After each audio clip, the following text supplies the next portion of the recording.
This is a Sports Catastrophe production. Hey there, Heather Ho there. It's Jeff Cutter Diamond welcoming you to another Sports Catastrophe on this day. And on this day, June 12th, 1981, baseball had done it. They struck. It was the first time in 9 years that there would be a baseball strike that would cancel games of the regular season.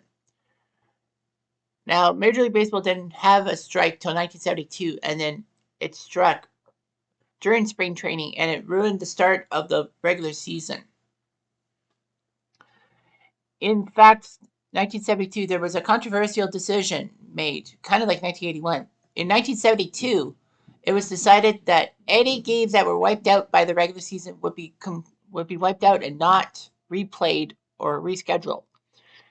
That was controversial because of the AL East, as the Tigers and Red Sox were battling for the division, and the Tigers won that division by half a game over Boston. Detroit played one fewer game than Boston. If Detroit had at least one game be rescheduled and they won, fair enough, you win the division by one. You lose, it's a tiebreak with Boston. Anyway, karma bit the Tigers in the butt as they lost the ALCS to the A's. There were lockouts and strikes in 73, 76, and 80. However, they were during the offseason / spring training, and no regular season baseball was affected. So the strike canceled a lot of games, 38% of the major league schedule. And $146 million at the time was lost in player salaries, ticket sales, broadcast revenues, and concession revenues. The players lost $4 million a week in salaries. The owners suffered a loss of $72 million. Anyway, the Baseball Players Association voted unanimously to strike on May 29th due to the unresolved issue of free agent compensation. Now, free agent compensation was huge because baseball had what they call a free agent draft. And teams were upset that players who got into the free agent draft could be picked and they wouldn't get any compensation. So, anyway, the owners wanted compensation for losing a free agent player to another team. The compensation in question was a player who was selected from the signing team's roster. And what they say, they could protect 12 players, they could sign any player they want. The player said that compensation would undermine the value of free agency. Although the strike was really called by the players, the fans placed the blame on the owners. And Sports Illustrated had the cover headline strike, the walkout the owners provoked.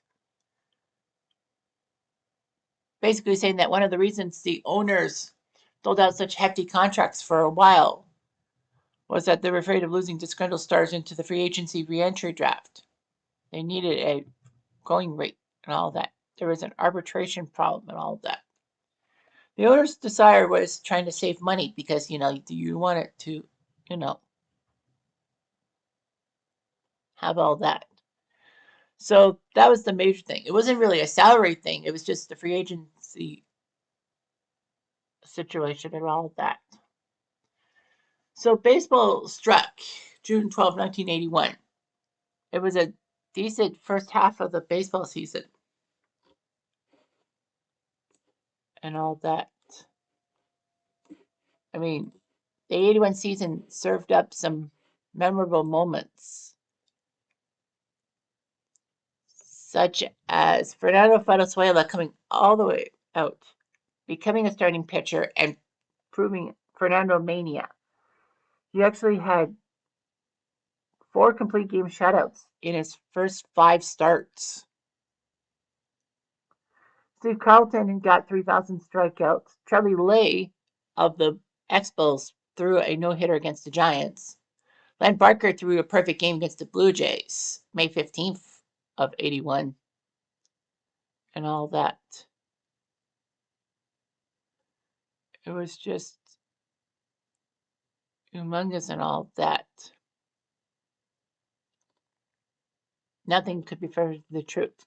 So at the moment that the strike had happened, the Yankees were tops in the AL East by 2 over Baltimore and 3 over Milwaukee, with Toronto lagging far behind. The Blue Jays were in only their 5th season of existence. Weren't going anywhere. The AL West had Oakland lead Texas by 1.5 and the White Sox by 2.5 in the division, with Minnesota being way back. The NL East, Philly led St. Louis by 1.5 game, the Expos by 4. In the NL West, the Dodgers led the Reds by half a game, playing and winning one more game than the Reds. Astros were 8 back. So there was a lot of bargaining and all that. Games were being canceled. The All-Star game had to be canceled. They used Stratomatic to perpetuate what really happened and all that. And that Stratomatic set actually is in the Baseball Hall of Fame, which is weird. Regardless of that, people thought that this strike would drag on and would cancel the 81 season. Fortunately, though, there was an idea and all that. By July 31st, a compromise had been reached. A lot of people actually said that the owners had 50 days of strike insurance, and heading into day 51, it was going to hurt them, and they would have to pay for insurance. But regardless, a compromise was reached. In the settlement, teams that lost a premium free agent, based on the language of it, could be compensated by drawing from a pool of players left unprotected from all the clubs, rather than the signing club. Players agreed to restrict free agency to players with 6 or more years of Major League service. So the owners had a limited victory on the compensation issue. The negotiation was so bitter that the players' rep and the owners' rep refused to meet for a peace ceremony photograph. Baseball scrambled. August 9th, they decided to have the All-Star game at Cleveland's Municipal Stadium for realsies this time. And then the next day, regular season play would happen. It was a fun All-Star game. 72,000 fans came by, and they played on a Sunday. But they still had the fan base, and Gary Carter was the MVP of the All-Star game. But now the question on everyone's lips was, what are you going to do with the regular season? So a compromise was reached. They decided to do what they called the split season format. They tried to get an equitable solution. So on August 6, 1981, they said they would split the 1981 season into 2 halves. The first place team from each half in each division would meet in a best of 5 divisional playoff series. Basically, the LDS, before the LDS was created, was used for, it was supposed to be for 1994, but remember that season ended prematurely, so 95 was the first year of the LDS, so there would be an LDS format in 1981. Now the big question was, what if teams won the first half but didn't, and won the second half as well? It would go to the second place team in the second half. Fortunately, though, that situation had not happened in Major League Baseball. All 4 teams that won their, quote unquote, won their divisions didn't win the other divisions and all that. So this would be huge. And then the LCS, which was the best of 5 anyway, would be in place. There would be more playoff revenue for the league, but it cheapened the results of the regular season. Practically, the arrangement would give a team with good overall record an incentive to lose games and all that. Well, anyways, so Major League Baseball did all that. The first half winners lacked incentive.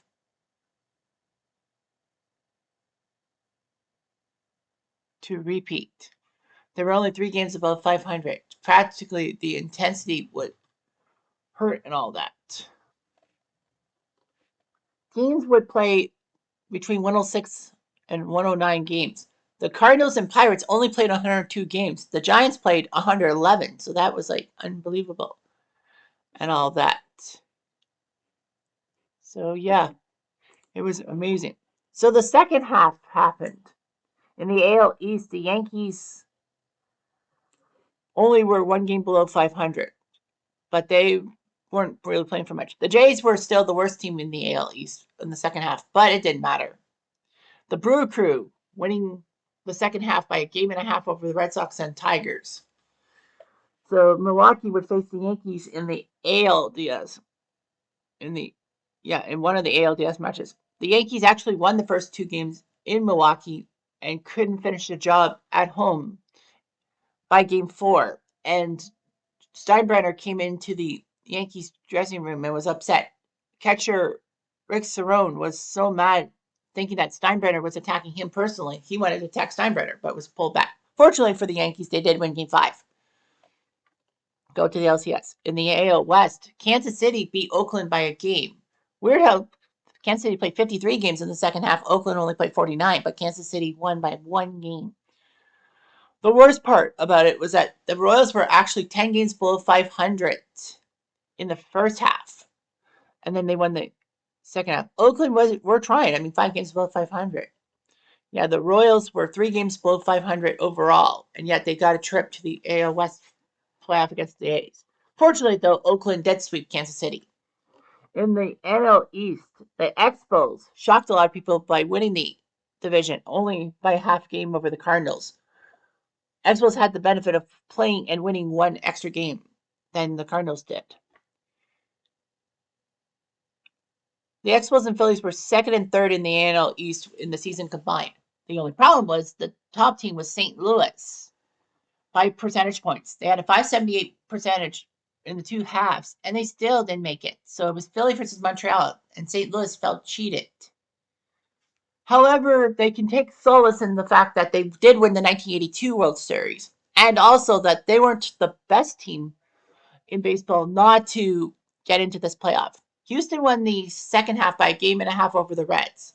So that meant Dodgers Astros. However, Cincy went 66 and 42, or a 611 winning percentage, if you will, combined, and they didn't get in either. It was LA versus Houston, and Cincy wasn't in the dance either.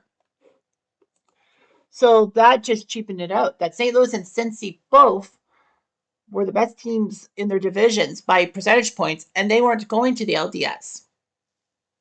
The NLDS were huge. The Expos won the first 2 games on home turf against Philly, then went to Philly, lost on a Game 4 home run by George Vukovic.